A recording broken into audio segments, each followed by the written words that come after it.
सभी बेरोजगार लोगों को नमस्कार। कोई पढ़ाई लिखाई पर बात होगी नहीं, क्योंकि पढ़ाई लिखाई करने से कोई फायदा है नहीं।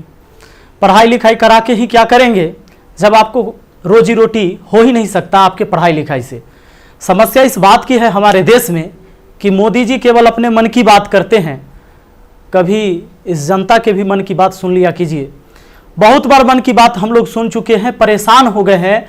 भैया बेरोजगारी इतनी बड़ी हो गई है, इतनी बड़ी हो गई, इतनी ज़्यादा बेरोजगारी हो गई है कि जरा सोच के देखिए कि एक पढ़ा लिखा व्यक्ति जो ग्रुप डी के लिए, जो कि बीएससी कर चुका है, बीए कर चुका है, एमए कर चुका है, पीएचडी कर चुका है, ग्रुप डी के लिए फॉर्म भरता है और 2.5 करोड़ विद्यार्थी फॉर्म भरता है। भैया सोचने वाली बात है। मोदी जी 2.5 करोड़ जनसंख्या युवाओं का कम नहीं होता है।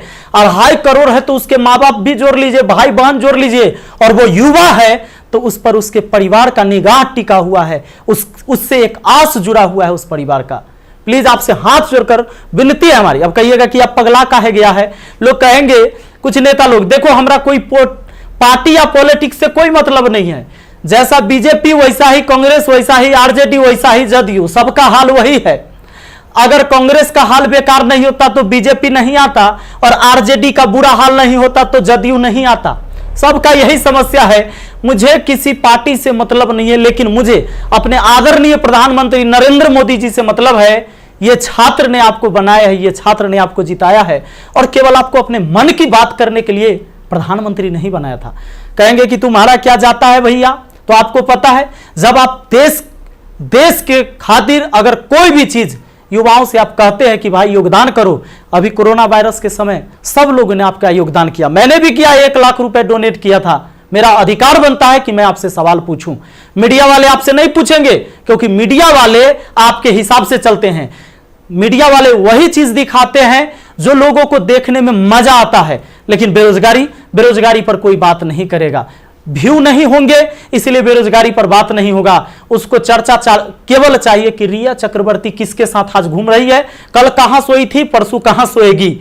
रिया चक्रवर्ती के बारे में ही केवल चर्चा होगा। लोगों को मजा आता है, उस पर व्यू होता है तो वीडियो उसी पर बनता है, उसी पर लोग चर्चा करते हैं, क्योंकि चैनल का टीआरपी बढ़ते रहे। और ये मजबूरी है हमारी कि एडुकेशन चैनल वाले अब पढ़ाई न करवा के ये सब चीजें पर उतर गए हैं। मैं आपको आज बहुत सारी बातें बताने वाला हूं, करने वाला हूं। जो भी लोग हैं जिनको परेशानी हो, क्षमा चाहते हैं। अब परेशानी हुई है तो क्या कर लीजिएगा, हमको इतना ही कर दीजिएगा। कभी गोली मार देगा कोई तो याद रखिएगा, इतिहास जब लिखा जाएगा तो मरने वालों में लिखा जाएगा, भागने वाले और बिकने वालों में नहीं होगा। सीधी सी बात है। अब ये बेरोजगारी की आलम यह है भैया कि अब आपको बता देते हैं, पढ़े लिखे लोग 2.5 करोड़ स्टूडेंट जो रेलवे का फॉर्म भरता है, जिसमें 500 रुपए सरकार लेती है।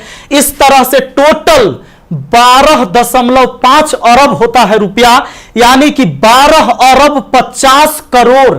बात समझ में आ रहा है? हमें समझ में आ रहा है। चूंकि मैथ का मैं टीचर हूं तो मुझे समझ में आता है। हमारा गांव में 5 रुपए ब्याज चलता है मोदी जी, 5 रुपए सैकड़ा महीना का ब्याज चलता है। 3 रुपए मान लेते हैं कि मोटा रकम है तो 3 रुपए।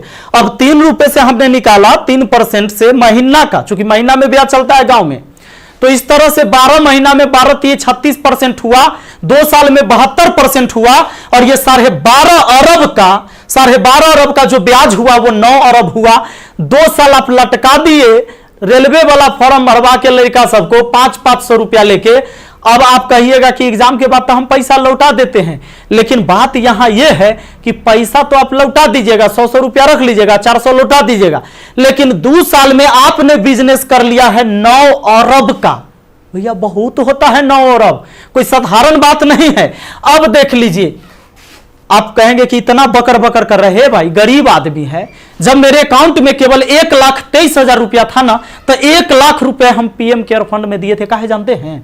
कि कोरोना से लड़ाई लड़िएगा ना, तो कोरोना से लड़ाई लड़िएगा तो देश हित में ही पैसा जाएगा। इस पैसा से जब वैक्सीन बन के आएगा, या हमारे साइंटिस्ट लोग जब इस पर रिसर्च करेंगे वैक्सीन पर, तो खर्च लगेगा।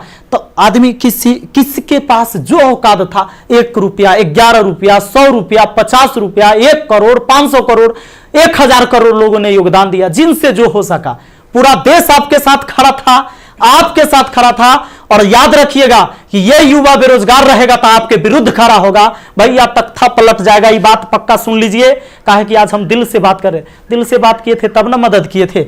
अब देख लीजिए 30 मार्च को मैंने योगदान दिया था 1 करोड़ रुपए, हमारा तब पागलपन चढ़ल था। हम तो अपन गलती का पश्चाताप जूता से मार के करते हैं, लेकिन याद रखिएगा कि जूता उस नेता को भी पड़ेगा जो वोट मांगने आएगा हमारे यहां। याद रखिएगा, ये पूरा देश में अब बवाल होने वाला है।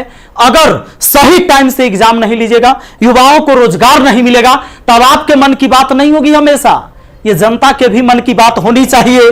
यहां पर आप नहीं, आपको पता चले तो जिन लोगों को बुरा लगता होगा सर्च कर लीजिएगा, प्रधानमंत्री राहत कोष में 1 लाख रुपए का योगदान दिया। मैथ मस्ती लिखिएगा, ये लाइन लिखिएगा, मैथ मस्ती लिखिएगा, जरूर आ जाएगा, आपको पता चल जाएगा। हमारा घर भी करकट का है और फिर भी अकाउंट में 1,23,000 था, 1 लाख रुपया डोनेट किए थे ताकि हमारे देश में खुशहाली आए और इस कोरोना वायरस से हमारा देश लड़े। ए भाई, वो बच्चा के पैसा दिया हुआ है, जो हम पढ़ाते हैं ना, वो वीडियो देखता है ना, वो व्यू होता है, उसे पैसा आता है, वो पैसा हम आपको दिए थे। पाप लगेगा ना, तो तनी ध्यान दीजिए यहां पर। ये देखिए, कहते हैं कथी कि स्थानीय खिलौने बनाकर आत्मनिर्भर भारत बनाइए। खिलौना तो हम बनल है, जैसे मन होता है आप खेल रहे हैं, जो आप कह रहे हैं लोग वही कर रहा है। अब हम कौन खिलौना बने? खिलौना तो जनता बन चुका है आप लोगों का। ये हमारे मोदी जी थे, ये हमारे नीतीश बाबू हैं। इनका चाल सुनिएगा, इनका चाल क्या है।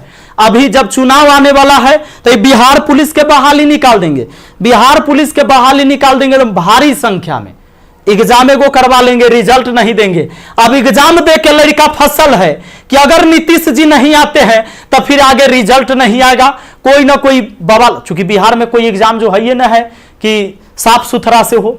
आप देख रहे हैं बिहार एसएससी का एग्जाम कितना साल में हुआ है, आदमी बूढ़ा गया, जवानी में दिया था एग्जाम और रिजल्ट आते थे बूढ़ा जाएगा। अब चूंकि बिहार में एग्जाम ऐसी होता है, तो ये क्या होगा कि रिजल्ट होगा चुनाव के बाद, मजबूरन फिर नीतीश कुमार जी को चुनेंगे, शिक्षक के बहाली आ जाएगा, बिहार पुलिस के बहाली आ जाएगा, सारे बहाली, दरोगा सब के बहाली आएगा। ये कब होगा? चुनाव के टाइम में भैया। तो नीतीश जी का जो ये था, इसमें इन्होंने कहा कि नल जल का रख रखाव करने के लिए बाडो को 2-2 हजार रुपया मिलेगा।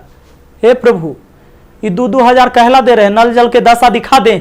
33,000 करोड़, 33,000 करोड़ रुपया आपने बिहार में नल जल पर खर्चा कर दिया। आज आपको असलियत हम दिखाते हैं, इस वीडियो में देखिएगा आप लोग जरूर।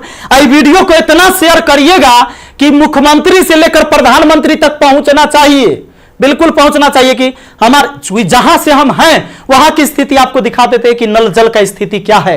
बेरोजगारी तो भैया आपने ऐसी पहुंचा दिया है यहां पर कि लोग अब कुछ करने लायक नहीं है। आप अगर आत्मनिर्भर बनाना था, खिलौना बनाना ही था, ये कहेला पढ़वा रहे, शुरू से खिलौने बनवाते। कहेला 500-500 रुपया लेके फॉर्म भरवा लिए और 2 साल में 9 अरब आप ब्याज कमा लिए। प्रभु क्षमा कीजिए, प्रभु इस पर कोई उपाय कीजिए, वरना आपकी तख्ता पलट जाएगी। और सारे विद्यार्थी, जितने भी छात्र हैं, मैं आप सबसे अपील करता हूं, इस वीडियो को शेयर करिए, जितना ज्यादा शेयर हो। और सारे एजुकेशन चैनल वाले जितने भी, चूंकि आपके मीडिया नहीं दिखाएगा, विद्यार्थी का दर्द कोई नहीं समझ पा रहा है, वो वही चीज दिखाएगा जो सरकार चाहती है। हमारे सारे भाई बंधु जितने भी वाईफाई स्टडी एग्जामपुर है, अभिनव शर्मा है, राकेश यादव सर है, जितने भी लोग हैं जो भी वीडियो बना रहे हैं बहुत अच्छा कर रहे हैं, सभी को हाथ जोड़कर तहे दिल से मैं धन्यवाद देना चाहूंगा। क्योंकि ये विद्यार्थी जो बेरोजगार है ना, उसी के वजह से हमारा रोजगार है, यही बात सच्चाई है। और इसीलिए हम इनके लिए लड़ेंगे, चाहे जो हो जाए। धरना प्रदर्शन होगा, पूरे देश में धरना प्रदर्शन होगा। और जहां ये 2.5 करोड़ विद्यार्थी सड़क पर उतर गया, तो सुन लीजिए, ये बिहार से लेकर दिल्ली तक हिलेगा, ये बात निश्चित है। एक साथ हम हैं, सबके साथ हैं। सारे छात्र आंदोलन करने के लिए तैयार रहिए। एसएससी टाइम से एग्जाम नहीं लेती है।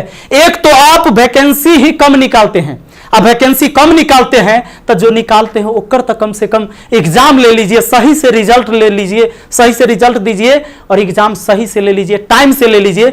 एक शेड्यूल बना दीजिए, जैसे मैट्रिक का एग्जाम होता है, 12th का एग्जाम होता है कि इस महीने में होगा, इस महीने में रिजल्ट होगा। उसी तरह एसएससी का भी एग्जाम होना चाहिए, रेलवे का भी एग्जाम होना चाहिए। आपको जितने सीट पर लेना है, लेकिन इसका एक टाइम फिक्स होना चाहिए।